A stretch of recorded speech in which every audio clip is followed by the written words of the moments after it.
Welcome back to AU Family Channel, and thank you so much for being here. It truly means the world to have you as one of our loyal listeners. If our stories have ever touched your heart, we are so grateful that you keep coming back to spend this time with us. So find somewhere comfortable, take a slow, deep breath, and let us begin today's story, together. Her name was Miss Rosa, and she worked the lunch line at my school for as long as anyone could remember. To most of the kids she was invisible, just a pair of gloved hands sliding trays across a metal counter, a hairnet and a tired smile. But to the handful of us who came to school hungry, with no money and too much shame to say so, Miss Rosa was something close to an angel, and she did her quiet, secret work of mercy for years without ever once being caught. This is the story of the woman everyone overlooked, and the kindness she hid so carefully that most of the school never knew it was happening at all. When I was 12, my family fell on hard times in the way that families do, quietly and then all at once. My father lost his job, and then he lost the next one, and the space where money used to be in our house filled up instead with a tight, frightened silence. My parents did everything they could to shield my little sister and me from it, but you cannot hide an empty refrigerator from a hungry child. I learned that year what it feels like to go to bed with a stomach that will not stop aching, and to wake up knowing there would be nothing for breakfast, and to walk to school trying to think about anything but food. The worst part was lunch. Our school had a program for kids whose families could not afford meals, but there was paperwork my parents were too proud or too overwhelmed to fill out, and there was a stigma attached to it that terrified me at 12. So most days I simply did not eat. I would sit at a table with my friends and pretend I had already eaten, or say I was not hungry, or drink water and try to make it feel like enough. I got very good at lying about it. I got very good at ignoring the way my hands shook by the middle of the afternoon. I was a child, and I was ashamed of being poor, and I hid it like it was a crime I had committed. Miss Rosa saw me. I did not know it at the time, but she saw everything from behind that counter. She had worked that lunch line for over 20 years, and she had a kind of radar for the hungry ones, the kids who lingered near the food with empty trays, the ones who said no thank you a little too quickly, the ones whose eyes followed the other children's plates. She had raised her own children through poverty. She knew the particular look of a hungry, proud child from 100 feet away. And she had spent 2 decades quietly making sure that no child left her line with an empty stomach if she could possibly help it. The first time it happened, I did not understand what she was doing. I had gone through the line with my few coins, enough for a carton of milk and nothing else, and I was trying to make that be my lunch. Miss Rosa took my coins, and then, as she handed back my tray, there was a full hot meal on it. A sandwich, an apple, a cookie. I started to say I could not pay for it, my face burning, and she just looked at me, this warm steady look, and she said, very quietly, so no one else could hear, "It is already paid for, sweetheart. Eat."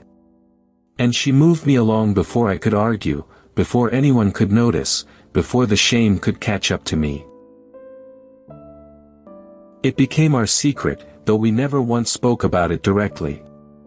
I would come through the line with whatever few coins I had, or with none at all, and somehow my tray would end up full. She did it so smoothly, so casually, that no one ever saw. She would tuck an extra sandwich under a napkin. She would wave me through and quietly mark something as already handled. She would say, loud enough for others to hear, that I had a credit on my account, when I had no account at all. She protected my dignity as fiercely as she filled my stomach, and at 12 years old I did not have the words to understand what a rare and precious thing that was. I was not the only one. Over that year I began to notice, because now I was watching too, that there were a handful of other kids Miss Rosa took care of the same way. A boy whose mother was sick. 2 sisters whose father had left. A quiet kid who I later learned was sleeping in a car. We never spoke about it to each other, this small invisible club of the hungry, but we knew. We would catch each other's eyes sometimes, over a tray that was fuller than it should have been, and there would be a flicker of understanding. Miss Rosa was feeding a secret roster of children that the school did not know existed, out of her own attention and, I would learn, out of her own pocket. Because that was the thing I did not understand until much later. The school did not pay for those meals. Miss Rosa did. She made barely more than minimum wage, standing on her feet for hours, supporting her own family. And out of that small paycheck she quietly covered the cost of feeding the hungry children she found in her line, year after year, telling no one, asking for nothing, taking not 1 ounce of credit. She could have reported us to the office and let the system handle it, wrapped in its paperwork and its shame. Instead she chose to carry it herself, silently, so that a scared child could eat a hot meal without ever having to feel like a charity case. I have never known a purer kindness. I want to tell you what those meals meant, because it was so much more than food. When you are a hungry child, hunger is not just in your stomach. It is in your mind, your mood, your ability to think, to learn, to hope. On the days I did not eat, I could not concentrate, could not stay awake, could not care about anything but the ache. Miss Rosa's meals gave me back my afternoons. They gave me back my ability to be a kid, to raise my hand, to play at recess, to learn. She was not just feeding my body. She was protecting my education, my childhood, my future, one hidden sandwich at a time. And she did it all from behind a counter everyone walked past without seeing. There was a day I will never forget. I had come to school particularly low, having not eaten anything the day before, and I must have looked as bad as I felt, because when I reached the front of the line Miss Rosa's face changed. She did not just fill my tray that day. She caught my sleeve, gently, and she leaned in close, and she said something no adult had said to me in the whole long frightened year. She said, "You are not a burden. Do you hear me? Whatever is happening at home, you are a good boy and you deserve to eat, and there is no shame in you, none." And then she straightened up and sent me on before I could cry in front of everyone. I made it to the bathroom before I fell apart. Because that was what I needed even more than the food. I had been carrying so much shame, so much certainty that my hunger was somehow my fault, a mark of failure, something to hide. And this woman, who owed me nothing, who barely knew my name, had looked straight into the center of that shame and told me it was not mine to carry. "You are not a burden. You deserve to eat. There is no shame in you." I have heard a lot of kind words in my life since then, from a lot of people who loved me. I am not sure any of them ever reached me as deeply as those few sentences from a tired woman in a hairnet who fed me when no one else knew I was starving. My family's hard times lasted about 2 years. My father eventually found steady work, and slowly the frightened silence in our house lifted, and there was food in the refrigerator again, and I did not have to lie about lunch anymore. But I never forgot those 2 years, and I never forgot Miss Rosa. Even after my family was okay, I would go through her line and she would give me that same warm steady look, and sometimes she would still slip me an extra cookie, not because I needed it now, but because we had been through something together, she and I, a secret kindness that had bound us. She had seen me at my most ashamed and had met me with nothing but gentleness. As I got older and moved up through the grades, I saw Miss Rosa less, but I never stopped noticing her. I would watch her work that line and I understood now what I was seeing, the endless small mercies hidden in plain sight. The extra portions. The quiet words. The way she knew every hungry child by their eyes.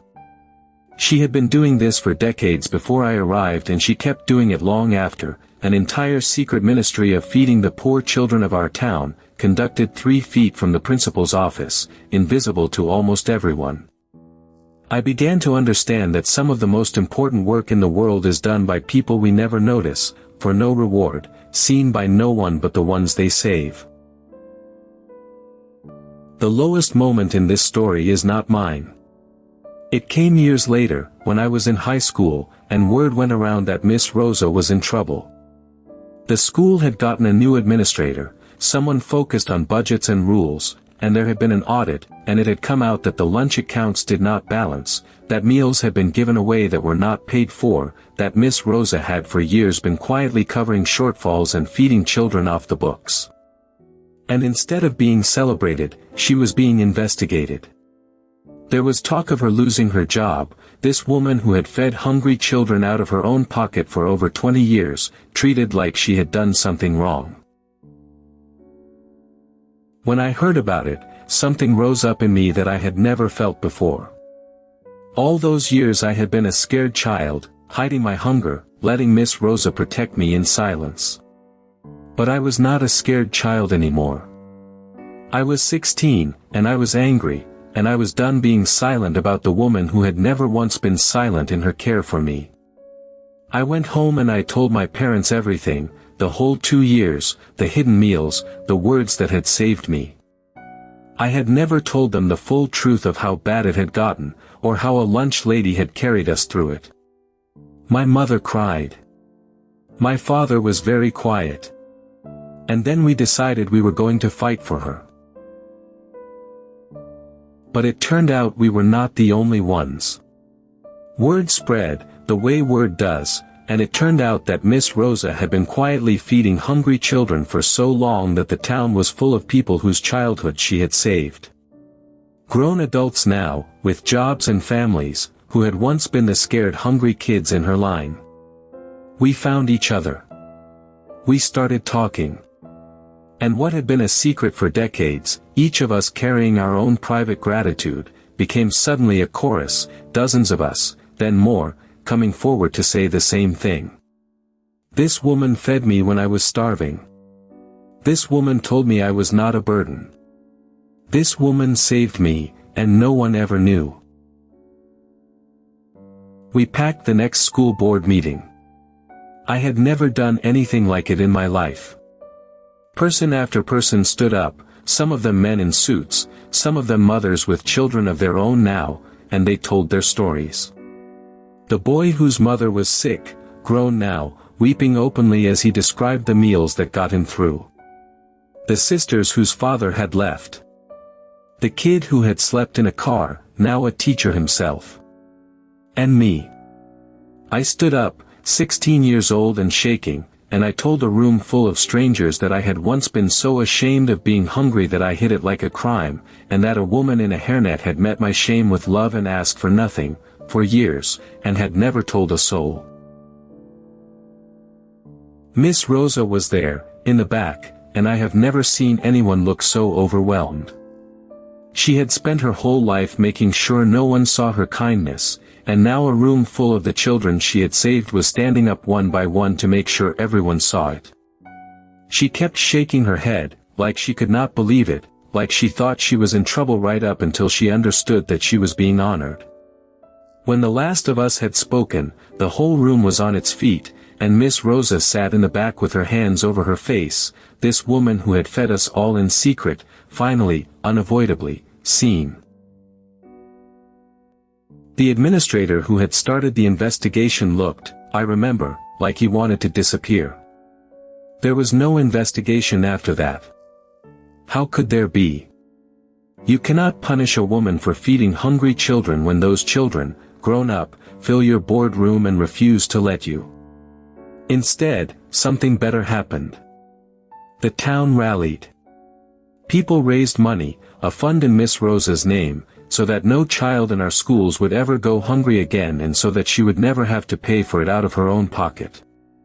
The thing she had done in secret for 20 years became, at last, something the whole community did together, out loud, in the light. She had planted it. We made it grow. Miss Rosa kept her job, of course, and she worked that line for several more years, but now everyone knew, and the not knowing had been part of how she liked it, so it was an adjustment for her. Kids who would have walked past her without a glance now knew her name, said hello, thanked her. She was embarrassed by all of it, this attention, having spent her life avoiding exactly this. But I think, underneath the embarrassment, it meant something to her to know that the children had not forgotten. That the meals had landed. That 2 decades of quiet mercy had grown into people who would stand up and fight for her when her moment of need came. I visited her, after all of it settled down, and I finally got to say to her, properly, as an almost grown person, what I had never been able to say as a scared child. I thanked her. I told her that I did not know if I would have made it through those 2 years without her, that her meals had kept my body alive but her words had kept something else alive, some sense that I was worth feeding, worth caring about, not a burden. She got teary, and she waved me off the way she always had, and she said the thing I have carried ever since. She said, "Honey, I only ever gave you a sandwich." And I said, "No, Miss Rosa. You gave me back my dignity. There is a difference." She told me, that day, why she did it. She had grown up hungry herself, one of many children in a poor family, and she remembered exactly what it felt like to sit in a classroom with an empty stomach and a full heart of shame. And she had promised herself, when she was a hungry girl, that if she ever grew up and got the chance, she would make sure no child near her ever felt that way if she could help it. The lunch line was not just a job to her. It was the keeping of a promise she had made to a hungry little girl who was once herself. Every meal she slipped a hungry child was a meal she was also giving, across all the years, to the child she had been. I think about that a great deal. About how the kindness we give is so often the kindness we once needed. Miss Rosa had turned her own childhood hunger into a lifelong quiet crusade to feed other hungry children, transforming her deepest wound into her greatest gift. She could have been bitter about her hard beginnings. Instead, she had spent her whole life making sure that other children's hard beginnings were a little softer, a little less lonely, a little less ashamed. She took the worst thing that had happened to her and turned it into the best thing she could offer the world. And she did it in total secret, expecting nothing, for over 20 years. When Miss Rosa finally retired, the school held a celebration, and it was extraordinary. The gym was packed, not just with current students but with grown adults from all over, people who had traveled back to our town just to be there, all of them former hungry children she had fed. There was a banner. There were speeches. And at the center of it all sat Miss Rosa, no longer invisible, no longer a pair of gloved hands behind a counter, but revealed at last as what she had always been, the beating heart of that school, the woman who had quietly saved more children than anyone would ever be able to count. She cried the whole time. So did most of us. I got up and spoke at her retirement, and I told the story of that day she caught my sleeve and told me I was not a burden. I looked out at that crowd of former hungry children, now teachers and nurses and parents and workers, all of us alive and whole and there because a lunch lady had decided we were worth feeding, and I understood the true scale of what one overlooked person can do. She had never been famous. She had never been rich. She had never been thanked, for most of it. And she had changed hundreds of lives, one hidden sandwich at a time, from behind a counter that everyone else walked past without a second glance. I learned so much from Miss Rosa about the kind of person I wanted to be. I learned that you do not need power or money or recognition to change the world, that you can do it right where you are, with whatever small thing is in your hands, if you are only paying attention to the people around you. I learned that the truest kindness is the kind that protects the dignity of the person receiving it, that hands over help so gently that it never feels like charity. And I learned that the people we overlook, the ones in the hairnets and the uniforms, the ones behind the counters, are so often the ones quietly holding the whole world together while the rest of us walk by. I have tried to live like her, in my own small ways. I watch for the hungry ones now, in whatever room I am in, the people who are struggling and too proud to say so. I try to help in ways that do not cost people their dignity. I try to see the invisible ones, the workers everyone walks past, and to know their names, and to say thank you and mean it. Every time I do, I am carrying Miss Rosa forward, keeping her quiet promise alive. She fed me for 2 years and she has been feeding my character for the rest of my life, teaching me, still, how to be a person worth being. Miss Rosa passed away a few years ago, an old woman by then, surrounded by family. And her funeral was one of the largest our town has ever seen. The church could not hold everyone. They came from everywhere, the grown-up hungry children, standing shoulder to shoulder, filling the pews and the aisles and spilling out the doors and onto the street. A woman who had spent her life being invisible was mourned by a crowd so large it stopped traffic. And I stood in that crowd and I thought, this is what a life is worth. Not fame, not money, not power. This. A church that cannot hold all the people you quietly saved. A town that stops for a lunch lady. Some people, when I tell this story, are surprised that so much could come from something as small as a school lunch. But that is exactly the point. It was never small. To a hungry child, a hot meal is not small. To an ashamed child, being told you are not a burden is not small. The things Miss Rosa did looked small only to people who had never been hungry, never been ashamed, never sat in a classroom trying to think past the ache in their stomach. To us, the ones she fed, nothing she did was small. She gave us the biggest things there are, in the smallest, quietest packages, and asked us never to notice. We noticed. In the end, we all noticed. There is a memory I hold above all the others. It is not a dramatic one.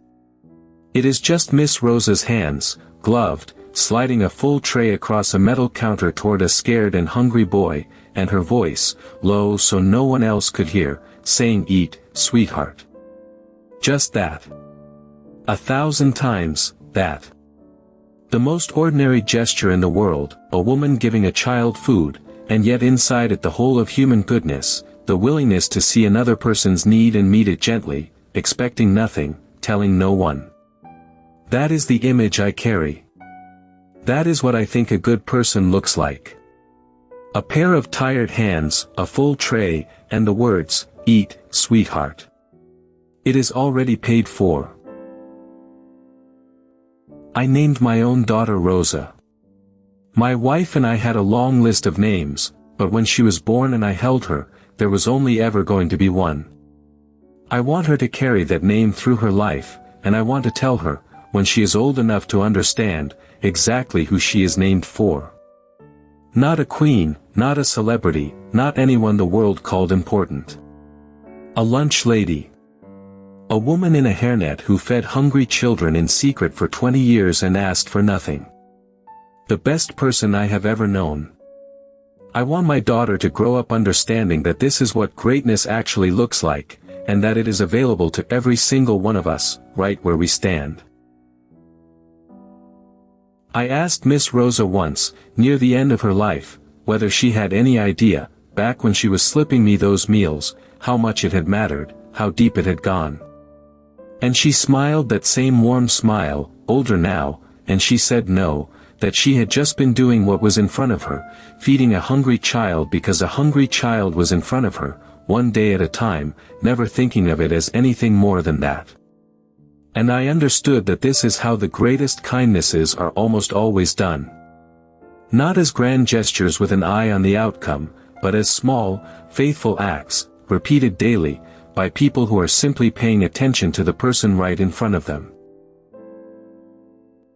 These days, whenever I am tempted to think I am too small to make a difference, too ordinary, too limited, I remember Miss Rosa. I remember that she was, by every worldly measure, one of the least powerful people in that whole school, and that she quietly saved more lives than the principal, the administrators, and the school board combined. I remember that greatness is not about the size of your position but the size of your attention and your love. And I remember a tray sliding across a counter, and a voice saying, "Eat, sweetheart," and I get back to work, watching for the hungry ones, trying to be, in my own small way, someone's Miss Rosa. If there is one thing Miss Rosa taught me, it is that the people the world overlooks are so often the ones holding it up. We build our idea of importance around fame and money and power, and we walk right past the lunch ladies and the janitors and the bus drivers and the aides, the quiet people doing the essential work of caring for one another. Miss Rosa was invisible for most of her life, and she was one of the most important people her town ever produced. Look again at the people you overlook. Learn their names. Say thank you. You may be walking past a saint in a hairnet, quietly saving the world 3 feet from where you stand, and never knowing it. I learned that dignity is a gift you can give as surely as food, and that the kindest help is the help that leaves a person's pride intact. Miss Rosa never once made me feel like a charity case, never once let my hunger become my humiliation, and that gentleness was as nourishing as any meal. If you are ever in a position to help someone who is struggling, remember her. Do it quietly. Do it in a way that protects their dignity. Meet their need without ever making them feel small for having it. That is the whole art of it, the thing Miss Rosa knew in her bones. Feed the hungry, yes. But feed them in a way that also tells them they were always worth feeding. Thank you so much for staying with me all the way to the end of this story. It truly means the world that you are here. If Miss Rosa and her hidden kindness moved your heart, please give this video a like and subscribe to AU Family Channel, where a brand new story is waiting for you every single week. And remember what a lunch lady taught a hungry, ashamed little boy. You are never a burden for having a need, and the smallest, quietest kindness, done faithfully, can save a life. So this week, look again at the people you overlook, learn a name, say a true thank you. You never know whose whole world they might be holding up. I will see you in the next one.